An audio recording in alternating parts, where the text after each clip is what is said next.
श्री स्वामी समर्थ, जय जय स्वामी समर्थ। तर मंडळी, आजचा व्हिडिओ खूप महत्त्वाचा आहे। कोणीही मिस करू नका, स्किप करू नका, संपूर्ण पहा। स्वामी समर्थांचा प्रकट दिन लवकरच येत आहे आणि आपल्या सर्वांचा आवडता दिवस म्हणजे स्वामी समर्थांचा प्रकट दिन। आता स्वामी समर्थांचा प्रकट दिन म्हणजे सर्वांचाच आवडता दिवस। स्वामी फक्त या दिवसाची आतुरतेने वाट पाहत असतात। आता आपल्याला स्वामी समर्थ प्रकट दिनानिमित्त किंवा त्यांच्या आधी तुम्हाला स्वामींची सर्वात आवडती सेवा करायची आहे बघा। तुमचे कुठलेही प्रश्न असू द्या, कुठलीही संकटे असू द्या, कुठलेही काम असू द्या, अडथळे असू द्या, कितीही टेन्शन असू द्या किंवा कुठलीही कितीही न होणारी गोष्ट असू द्या, की काही करून तुमची ती गोष्ट होतच नाही, तुमच्या मनासारखी होत नाही, अशा कुठल्याही गोष्टी असू द्या, मग लग्नाच्या असू द्या, संतान प्राप्तीची असू द्या किंवा संतान सुखाची असू द्या, अशा प्रत्येक गोष्टीसाठी तुम्ही स्वामींची ही सेवा करू शकता। तर आपण या सेवा सर्वजण नेहमी करत असतो, नेहमीच विशिष्ट तिथीला करत असतो आणि रोजच्या रोज आणि ते सेवेत देखील आपण सगळ्या सेवा रोज करत असतो। परंतु पहा, स्वामी समर्थांचा प्रकट दिन या निमित्ताने जर का आपण काही सेवा करणार असाल तर या सेवा 100% फलित जात असतात। कारण हा जो काही काळ असतो, स्वामी समर्थांच्या प्रकट दिनापर्यंतचा जो काही काळ असतो, या काळात स्वामी तत्व, दत्त तत्व हे खूप मोठ्या प्रमाणात सक्रिय असतात, पॉझिटिव्ह असतात। या काळात तुम्ही जी पण काही सेवा करायला घेता, परंतु अगदी मनापासून सेवा करा। जी पण काही सेवा करायला त्या सेवेचे फळ आपल्याला कुठे ना कुठे मिळत असतं बघा। काहींना लगेच फळ मिळतं, काहींना उशिरा मिळतं।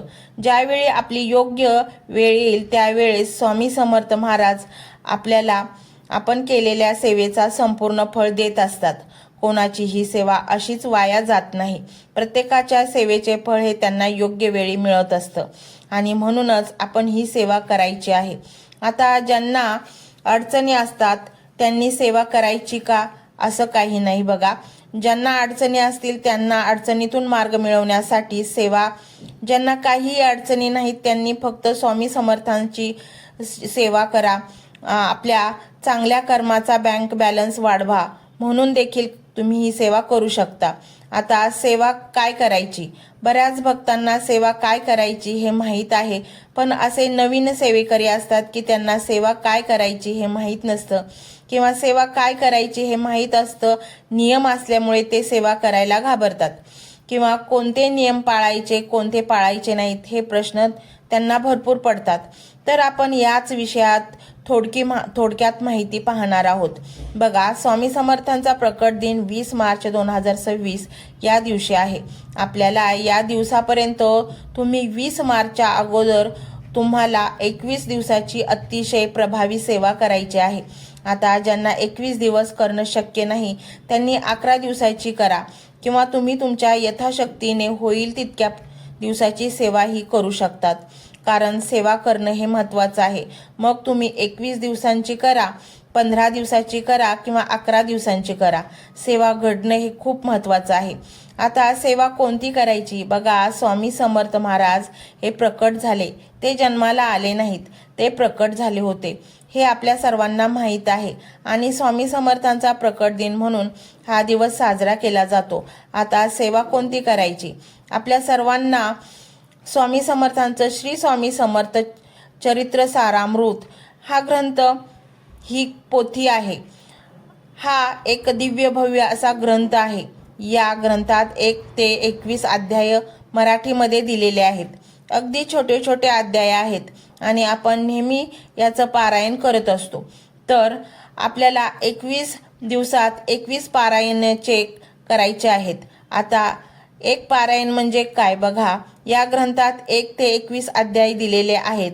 हे 1 ते 21 अध्याय आपल्याला एका दिवसात एका बैठकीत एका वेळेस पूर्ण करायचे असतात। 1 ते 21 अध्याय तुम्ही एका बैठकीत एका वेळेस पूर्ण केले तर त्याला पारायण असे म्हणतात। पाठ म्हणजेच पारायण। असं तुम्हाला रोज 21 दिवस 21 पाठ 21 पारायण करायचे आहेत. आपण गुरुचरित्र पारायण करत असतो. गुरुचरित्राचे पारायणाच्या नियमांसारखे हे नियम नसतात. अगदी साधे सोपे नियम असतात. हे नियम कोणीही पाळू शकतात. आता हे पारायण कोणी करायचं? जो अडलेला असेल, नडलेला असेल, महिला असो, पुरुष असू द्या, आजी आजोबा असू द्या, मुलं असू द्या, मुली असू द्या, ज्यांना खरंच एखादं कार्य होत नसेल, खूप त्यांना अडचणी असतील अशांना असू द्या, ज्यांना लिहिता वाचता येतं अशा सर्व व्यक्ती हे पारायण करू शकतात.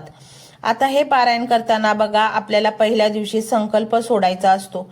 तुम्हाला संकल्प सोडून एखादी इच्छापूर्ती करायची असेल तर तुम्ही संकल्प पहिल्या दिवशी सोडून पारायण करायला सुरुवात करू शकता. किंवा तुम्ही पहिल्या दिवशी संकल्प न सोडता तुम्ही हे पारायण केलं तरी चालणार आहे. किंवा संकल्प सोडताना तुम्ही 21 दिवसांचं पारायण करणार असाल तर तुम्हाला संकल्प मी हे पारायण 21 दिवसांसाठी करत आहे असं बोलायचं आहे. किंवा तुम्हाला तुमच्या इच्छाशक्तीने पारायण करायचं असेल तर तुम्ही मी स्वामी समर्थांच्या प्रकट दिनापर्यंत माझ्या यथाशक्तीने हे पारायण रोज करणार आहे असं तुम्ही बोलू शकतात. दुसरं म्हणजे बघा, हे पारायण करताना आपल्याला घरात नॉनव्हेज करायचं नाही. आता काहींच्या घरात नॉनव्हेज बंद करणं म्हणजे बघा, वाद होतात, भांडणं होतात, क्लेश होतात. मग अशा वेळेस तुम्ही घरात त्यांना नॉनव्हेज बनवून द्या. परंतु जो व्यक्ती पारायण करणार आहे त्याने अजिबात नॉनव्हेज खायचं नाही. दुसरं म्हणजे तुम्ही पारायण सकाळी उरकून घ्यायचं, नंतर तुम्ही नॉनव्हेज घरामध्ये बनवा. तुम्ही घरात नॉनव्हेज बनवून नंतर पारायणाला बसायचं नाही. ही एक चूक आपल्याला अजिबात करायची नाही.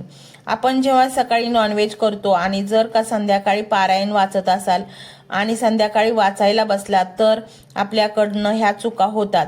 मग तुम्ही ज्या दिवशी घरात नॉनव्हेज करत आहात त्या दिवशी सकाळी लवकर तुमचं पारायण उरकून घ्या. किंवा शक्य झालं नाही तर त्या दिवशी तुम्ही ते वाचन करू नका. मग दुसऱ्या दिवशी तुम्ही आदल्या दिवशीचं आणि त्या दिवशीचं असं 2 वेळेस 2 पारायण करू शकता. आता ज्यांच्याकडे भरपूर वेळ असेल त्यांनी एका दिवसाला 2 पारायण केले तरी चालतील. ज्यांना वेळ नाही त्यांनी रोज 1 पारायण केले तरी चालेल. अशा भरपूर महिला आहेत की ज्यांना रोज 1 ते 21 अध्याय वाचन करणं म्हणजेच पारायण करणं देखील शक्य नसतं. त्यांच्याकडे वेळ खूप कमी असतो. मग अशा वेळेस तुम्ही रोज 7 अध्याय वाचन करा. म्हणजे 3 दिवसात तुमचं 1 पारायण कंप्लीट होईल आणि 21 दिवसात तुमचे असे 7 पारायण कंप्लीट होतील. आता हे पारायण तुम्ही कधी चालू करू शकता तुमच्या सोयीनुसार, परंतु शक्यतो 28 फेब्रुवारी नंतर हे पारायण तुम्ही कधीही सुरू करू शकता. मग तुमचे हे पारायण 20 मार्चच्या आधी कंप्लीट झालं तरी चालेल. 14 तारखेला, 15 तारखेला, 16 तारखेला, 17 तारखेला जरी तुमचं हे कंप्लीट पारायण झाले तरी चालेल. तुम्ही अगोदर हे चालू केलं तर बघा, महिलांना मासिक धर्मामध्ये आला की 4 दिवस आपले असेच मिस होतात. किंवा अचानक बाहेर गावी जावं लागलं तर एखादा दिवस खाडा पडतो. एखादा लग्न असेल आपल्याला माहीत असतं. अशा वेळेस तुम्ही पारायण अगोदर चालू करू शकता. असं काही नाही की 28ला चालू करा 20 तारखेपर्यंत संपलंच पाहिजे असं काही नाही. आता एखाद्याने पारायण चालू केलं आणि मासिक धर्म आला, अडचणी आल्या, दुखणं आलं, बाहेरगावी जाणं आलं, अशा वेळेस तुमचे हे पारायण 20 मार्च नंतरही कंटिन्यू करू शकता. असं काही नाही की 20 मार्चला प्रकट दिन होऊन गेला मग आता पारायण काय करायचं, अपूर्ण राहिलं. नाही, तुम्ही तुमचं पारायण 20 तारखेनंतर देखील कंप्लीट करायचं आहे.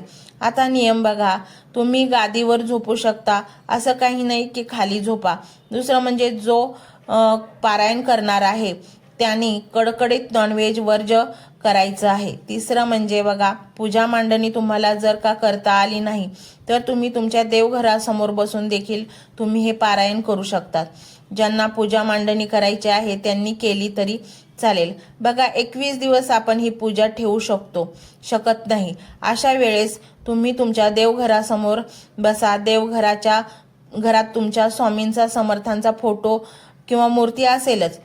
धूप दिवा लावा, पूजा करा, स्वामी समर्थांना मुजरा करा. एका लोट्यात पाणी भरून ठेवा. एका वाटीत खडीसाखर, दूध, फळं असा नैवेद्य तुम्ही दाखवा. तुम्ही रोज दाखवू शकता. त्यानंतर दिवाबत्ती करून दिवा लावून आपल्या कपाळाला हळदी कुंकू लावून, महिला असेल तर पदर घ्या, ओढणी घ्या, पुरुष असतील तर टोपी घाला, डोक्यावर रुमाल ठेवा आणि तुम्ही एक पाट घेऊन त्यावर तुम्ही पोथी घेऊन तुम्ही पारायण करू शकतात. कारण पारायण झाल्यानंतर पोथी तुम्हाला झाकून ठेवायची आहे किंवा तुमचं वाचन झाल्यानंतर तुम्ही उचलून ठेवू शकता. आता म्हणजे बघा, काहींचं कसं असतं, आम्हाला एका बैठकीत शक्य नाही परंतु आम्हाला ही सेवा करायची असते. परंतु तुमच्या मनात असेल तर नक्कीच तुम्ही ही सेवा करू शकता. शेवटी करता करिवता स्वामी समर्थ महाराज आहेत. सेवा करणं हे आपलं काम आहे. एखाद्याला जर का एका बैठकीत करणं शक्य नसेल तर अशा वेळेस अर्धा अध्याय तुम्ही सकाळी वाचा, अर्धा दुपारी वाचा आणि संध्याकाळी वाचा. 2 वेळेस तुम्ही हे पारायण करायचं आहे. ज्यांना शक्य नाही त्यांनीच 2 वेळेत हे पारायण पार करायचं आहे.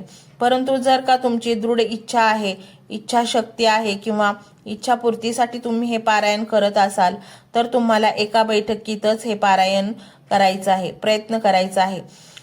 एका बैठकीत बसून एकाच वेळेत आपल्याला रोज हे पारायण करायचे आहे. दुसरं म्हणजे ज्या महिलांना लहान बाळ आहेत, आता लहान बाळ म्हटलं की रडणार थोडंसं किंवा झोपलेलं असेल तर ते उठणार. मग अशा वेळेस तुम्हाला चुकून त्याला घ्यावं लागलं तर मग थोडंसं 5-10 मिनिटात त्याच्यासाठी उठवू शकता. पुन्हा तुम्ही तुमचं पारायण कंटिन्यू करू शकता. बघा, बऱ्याच जणांना पारायण करायचे असतात, स्वामींची सेवा करायची असते, परंतु हे छोटे छोटे नियम आहेत हे माहीत नसतात किंवा खूप अवघड नियम आहेत म्हणून पारायण करत नाहीत. बघा, स्वामी समर्थांना आपण जी काही साधी सोपी वेडी वाकडी सेवा जरी केली ना ती देखील आवडत असते. बघा, तुम्ही जर का अशी नियम पाळत बसलात तर तुमच्याकडून आयुष्यभर सेवा घडणार नाही. सेवा करा, अगदी मनापासून करा, स्वच्छ मन ठेवून करा. मनात कुठलेही वाईट विचार, कुठलीही वाईट भावना ठेवू नका. कोणाबद्दल वाईट गोष्टी मनामध्ये ठेवू नका. अगदी साध्या सोप्या पद्धतीने तुम्ही हे पारायण करा. तुमची कठीणातील कठीण देखील इच्छा पूर्ण होईल. नशिबात नसलेले देखील अशा गोष्टी तुम्हाला मिळतील.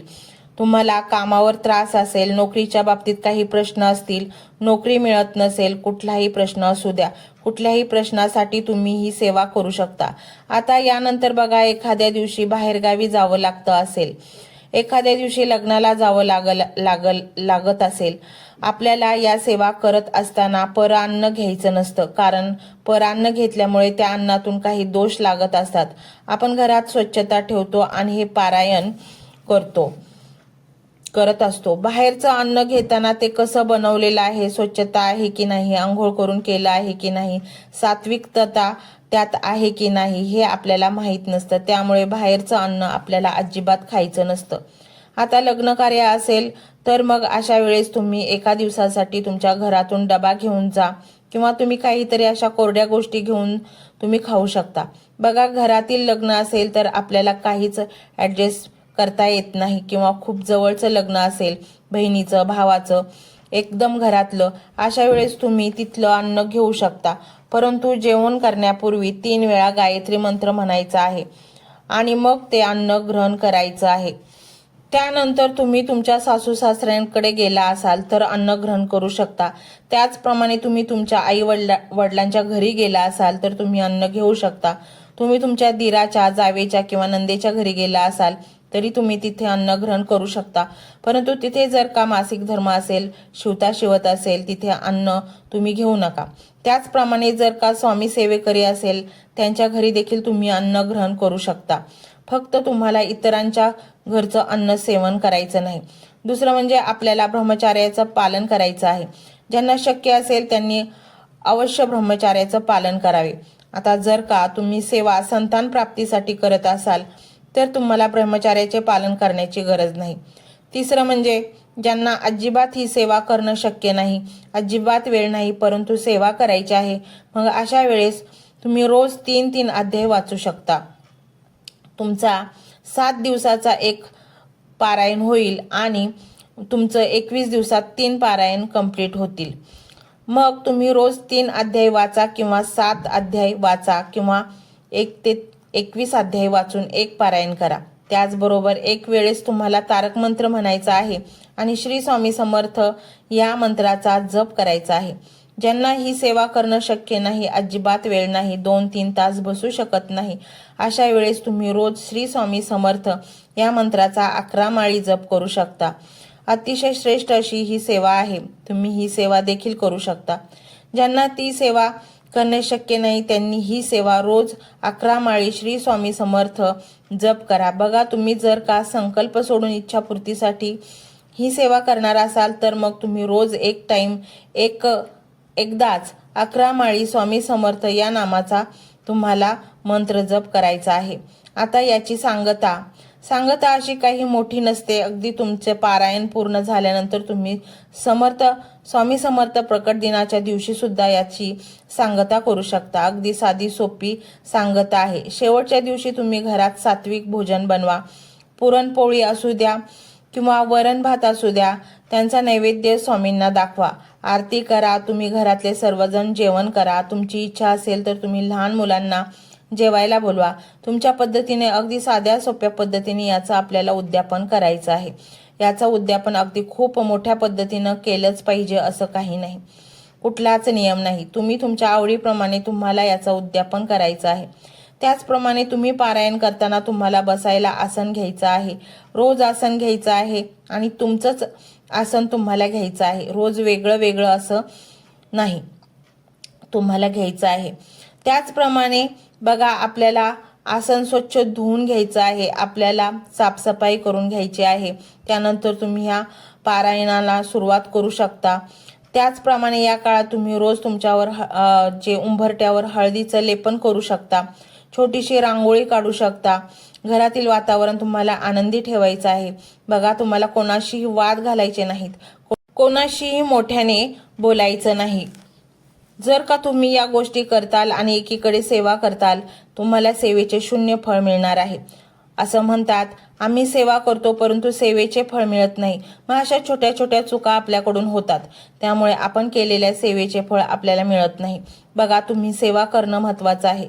आता ज्यांना खाली बसून सेवा करणं शक्य नाही, मग अशांनी टेबल खुर्ची घेऊन त्यावर बसून देखील तुम्ही ही सेवा करू शकता. असं काही नाही की खाली मांडी घालूनच बसला पाहिजे. त्यानंतर आपण वाचायला बसल्यानंतर आपल्याला तहान लागत असेल तर आपण एक ग्लासभर पाणी बाजूला घेऊन वाचन करताना कोणाशीही बोलू नका, मोबाईलवर बोलू नका. फक्त आपलं लक्ष आपण आणि आपले स्वामी समर्थ महाराज आणि आपली सेवा यावरच असलं पाहिजे. या व्यतिरिक्त काही प्रश्न असतील तर नक्कीच विचारू शकता. धन्यवाद. श्री स्वामी समर्थ.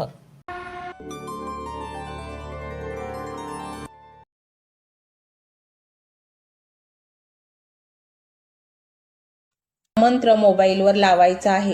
डोळे घट्ट मिटून घ्यायचे आहेत. डोळ्यांसमोर स्वामींची मूर्ती आणायची आहे आणि स्वामींना प्रार्थना करायची आहे. हे स्वामी महाराजा, माझे हे संकट दूर कर.